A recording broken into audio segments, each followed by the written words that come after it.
ओम शांति। बाबा good morning.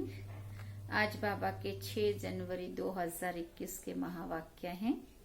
बाबा ने सार में कहा, मीठे बच्चे, तुम जो भी कर्म करते हो उसका फल अवश्य मिलता है। निष्काम सेवा तो केवल एक बाप ही करते हैं। बाबा ने प्रश्न पूछा, ये क्लास बड़ा वंडरफुल है, कैसे? यहाँ मुख्य मेहनत कौन सी करनी होती है? तो बाबा ने उत्तर में कहा, यही एक क्लास है जिसमें छोटे बच्चे भी बैठे हैं तो बूढ़े भी बैठे हैं। ये क्लास ऐसा वंडरफुल है जो इसमें अहिल्याएं, कुब्जाएं, साधु आदि भी आकर एक दिन यहाँ बैठेंगे। यहाँ है ही मुख्य याद की मेहनत। याद से ही आत्मा और शरीर की नेचर क्योर होती है, परंतु याद के लिए भी ज्ञान चाहिए। गीत हम सब ने सुना, रात के राही थक मत जाना, सुबह की मंजिल दूर नहीं। ओम शांति। मीठे मीठे रूहानी बच्चों ने गीत सुना।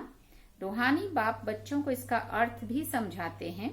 वंडर तो ये है, गीता अथवा शास्त्र आदि बनाने वाले इनका अर्थ नहीं जानते, हर एक बात का अनर्थ ही निकालते हैं। रूहानी बाप जो ज्ञान का सागर पतित पावन है, वो बैठ इनका अर्थ बताते हैं। राजयोग भी बाप ही सिखलाते हैं। तुम बच्चे जानते हो, अभी फिर से राजाओं का राजा बन रहे हैं। तुम बच्चे जानते हो, अभी फिर से राजाओं का राजा बन रहे हैं। और स्कूलों में ऐसे थोड़ी कोई कहेंगे कि हम फिर से बैरिस्टर बनते हैं। फिर से ये अक्षर किसी को भी कहना नहीं आएगा। तुम कहते हो, हम 5000 वर्ष पहले मिसल फिर से बेहद के बाप से पढ़ते हैं। ये विनाश भी फिर से होना है जरूर। कितने बड़े बड़े बॉम्ब्स बनाते रहते हैं, बहुत पावरफुल बनाते हैं, रखने के लिए तो नहीं बनाते हैं ना। ये विनाश भी शुभ कार्य के लिए है ना। तुम बच्चों को डरने की कोई दरकार नहीं है। ये है कल्याणकारी लड़ाई। बाप आते ही हैं कल्याण के लिए। कहते भी हैं, बाप आकर ब्रह्मा द्वारा स्थापना, शंकर द्वारा विनाश का कर्तव्य कराते हैं। सो ये बॉम्ब्स आदि है ही विनाश के लिए। इनसे जास्ती और कोई भी चीज है नहीं। साथ साथ नेचुरल कैलामिटीज भी होती हैं, उनको कोई ईश्वरीय कैलामिटीज नहीं कहेंगे। ये कुदरती आपदाएं भी ड्रामा में नोंद है। ये कोई नई बात नहीं है।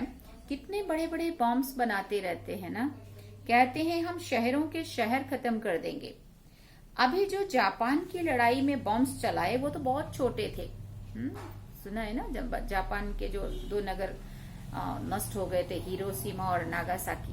बहुत छोटे छोटे वो तो बम थे, जिससे आज तक कितने वर्षों हो गए, तो ये उसका असर अभी भी कैसे कैसे लोग वहां पैदा होते। अभी तो बड़े बड़े बॉम्ब्स बनाए हैं। जब जास्ती मुसीबत में पड़ते हैं, सहन नहीं कर सकते, तो फिर बॉम्ब्स शुरू कर देते हैं। कितना नुकसान होगा वो भी ट्रायल करके देख रहे हैं। अरबों रुपया खर्च करते हैं। इन बनाने वालों की तनख्वाह भी बहुत होती है, इनकी पगार, इनकी सैलरी भी बहुत होती है, बाबा कहते हैं। तो तुम बच्चों को खुशी होनी चाहिए, पुरानी दुनिया का ही विनाश होना है। तुम बच्चे नई दुनिया के लिए पुरुषार्थ कर रहे हो। विवेक भी कहता है पुरानी दुनिया खत्म होनी है जरूर। बच्चे समझते हैं कलयुग में क्या है, सतयुग में क्या होगा।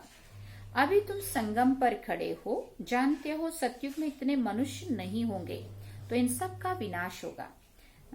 ये कुदरती आपदाएं कल पहले भी हुई थी। पुरानी दुनिया खत्म होनी ही है। कैलेमिटीज तो ऐसी बहुत होती आई हैं, परंतु वो होती है थोड़ी अंदाज में। अभी तो ये पुरानी दुनिया सारी खत्म होनी है। तुम बच्चों को तो बहुत खुशी होनी चाहिए, बाबा कहते।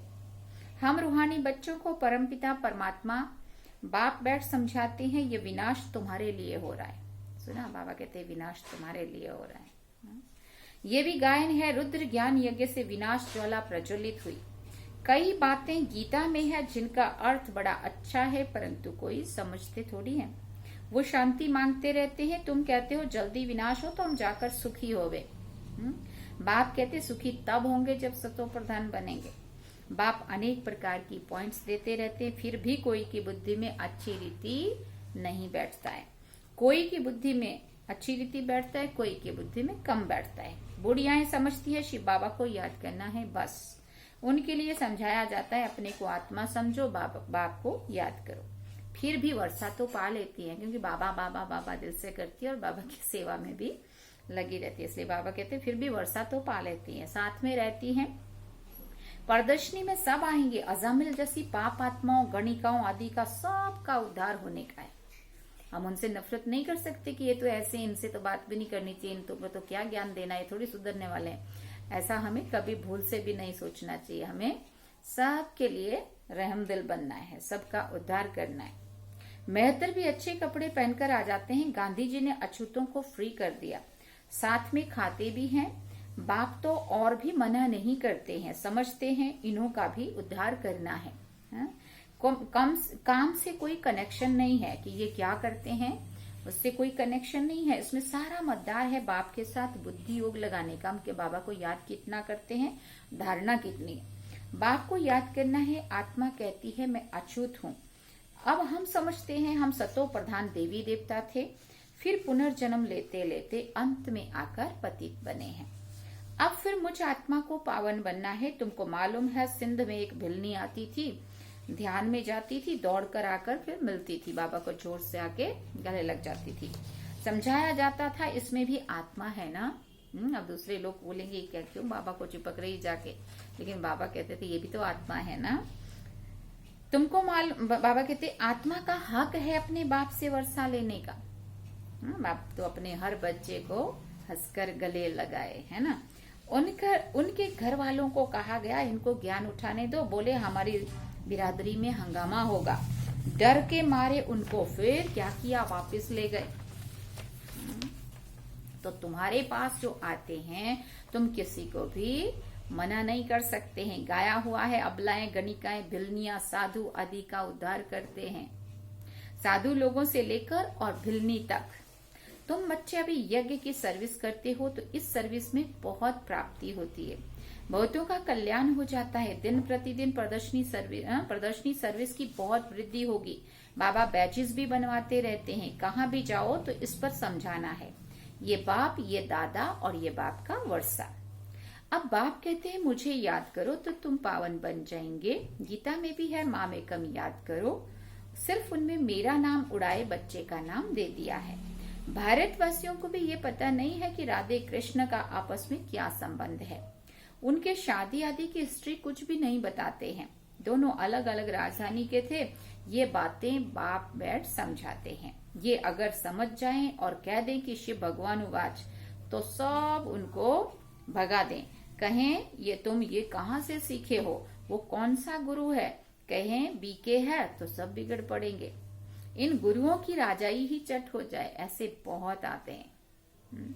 लिख कर भी देते हैं और फिर गुम हो जाते हैं। बाप बच्चों को कोई भी तकलीफ नहीं देते हैं, बहुत सहज युक्ति बताते हैं।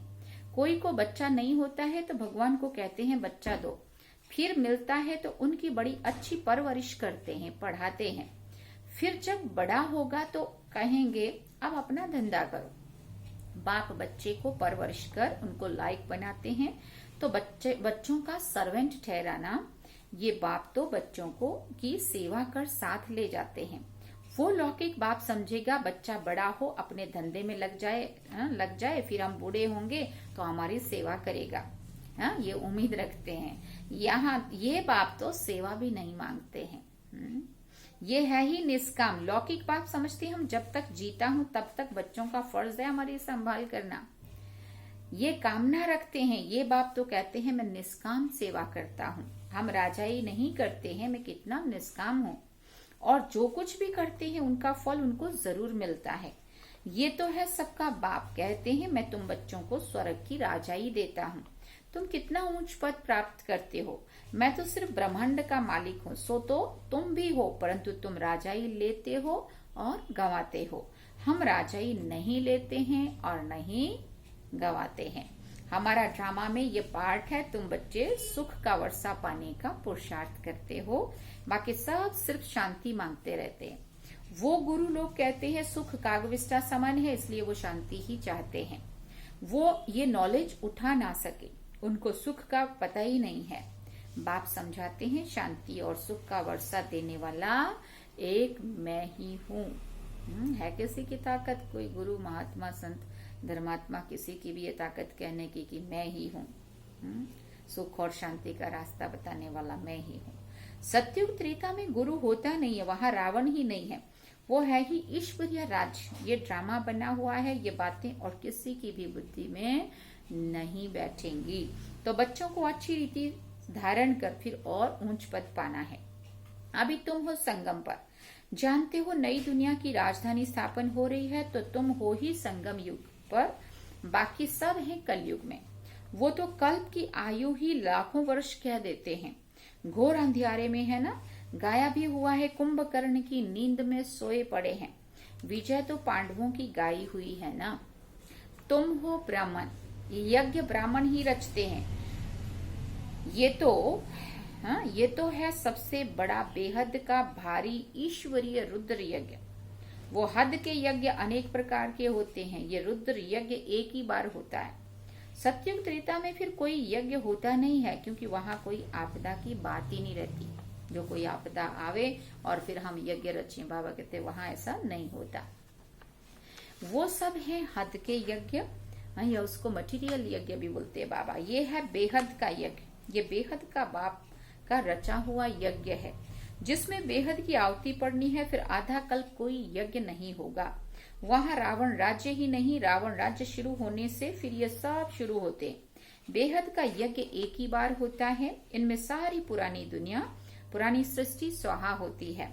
यह है बेहद का रुद्र ज्ञान यज्ञ। इसमें मुख्य है ज्ञान और योग की बात। योग अर्थात याद, याद अक्षर बहुत मीठा है। योग अक्षर कॉमन हो गया है, योग का अर्थ कोई समझते नहीं है। तुम समझा सकते हो योग अर्थात बाप को याद करना।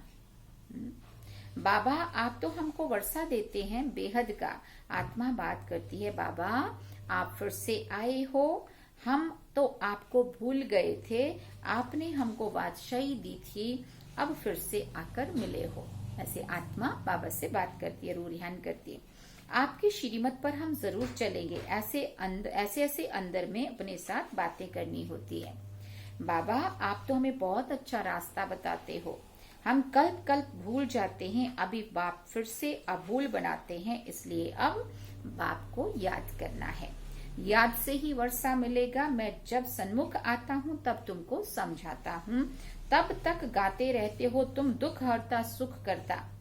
तुम दुख हरता सुख करता हो, महिमा गाते हैं, परंतु ना आत्मा को ना परमात्मा को जानते हैं।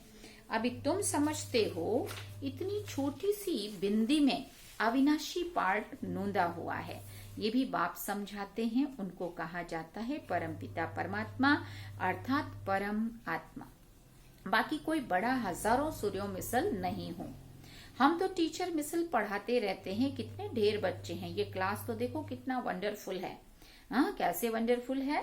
कौन कौन इसमें पढ़ते हैं? तो अब कौन कौन पढ़ते हैं? अबलाएं, कुब्जाएं, साधु आदि भी आकर एक दिन बैठेंगे। बुढ़ियाएं, छोटे बच्चे आदि सब बैठे हैं। ऐसा स्कूल कभी देखा? पापा पूछते हैं, ऐसा स्कूल कभी देखा? यहाँ है याद की मेहनत। ये याद ही टाइम लेती है। याद का पुरुषार्थ करना भी ये भी ज्ञान है ना। याद के लिए भी ज्ञान, चक्र समझाने के लिए भी ज्ञान।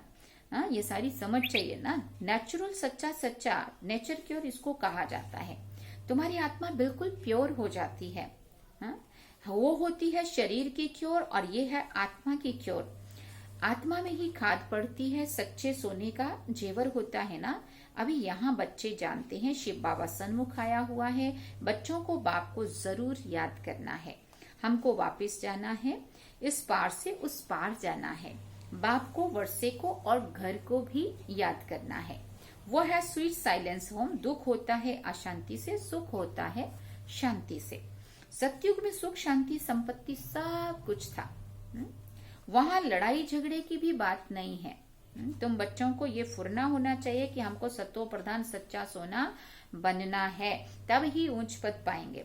ये रूहानी भोजन मिलता है, उसको उगारना चाहिए। उगारना चाहिए माना उसको अंदर ही अंदर चिंतन मंथन करना चाहिए, जो भी हमने सुना या जो भी हमने पढ़ा। आज कौन सी मुख्य पॉइंट्स सुनी, ये भी समझाया। यात्राएं दो होती है, रूहानी और जिस्मानी। रूहानी माना जो हम याद की यात्रा, बाबा को जो याद करते हैं, योग करते हैं। और जिस्मानी माना जो भी हम तीर्थ यात्राओं पे इस शरीर को लेके इसके द्वारा जाते हैं। ये रूहानी यात्रा ही काम आएगी। भगवान उवाच मन मना भव। यहाँ बाबा मुरली पूरी करते हैं। बाबा ने कहा मन मना भव, मना मन को मेरे में लगा दो। अच्छा, मीठे मीठे सिकिल दे बच्चों प्रति माता पिता बाप दादा का याद प्यार और गुड मॉर्निंग। रूहानी बाप की रूहानी बच्चों को नमस्ते। हम रूहानी बच्चों की रूहानी माता पिता बाप दादा को दिलवा जान सीखवा प्रेम से याद प्यार, गुड मॉर्निंग, नमस्ते, थैंक्स बाबा। अब धारणा के लिए मुख्य सार है। पहला पॉइंट, ये विनाश भी शुभ कार्य के लिए है, इसलिए डरना नहीं है। कल्याणकारी बाप सदा कल्याण का ही कार्य कराते हैं। स्मृति से सदा खुशी में रहना है। दूसरी बात, सदा एक ही फुरना रखना है कि सतो प्रधान सच्चा सोना बन ऊंच पद पाना है। जो रूहानी भोजन मिलता है उसे उगारना है, इसका रोज चिंतन मंथन करना है। वरदान में बाबा ने कहा सत्संग द्वारा रूहानी रंग लगाने वाले सदा हर्षित और डबल लाइट भव। जो बच्चे बाप को दिल का सच्चा साथी बना लेते हैं, उन्हें संग का रूहानी रंग सदा लगा रहता है। बुद्धि द्वारा सत बाप, सत शिक्षक और सतगुरु का संग करना, यही सत्संग है।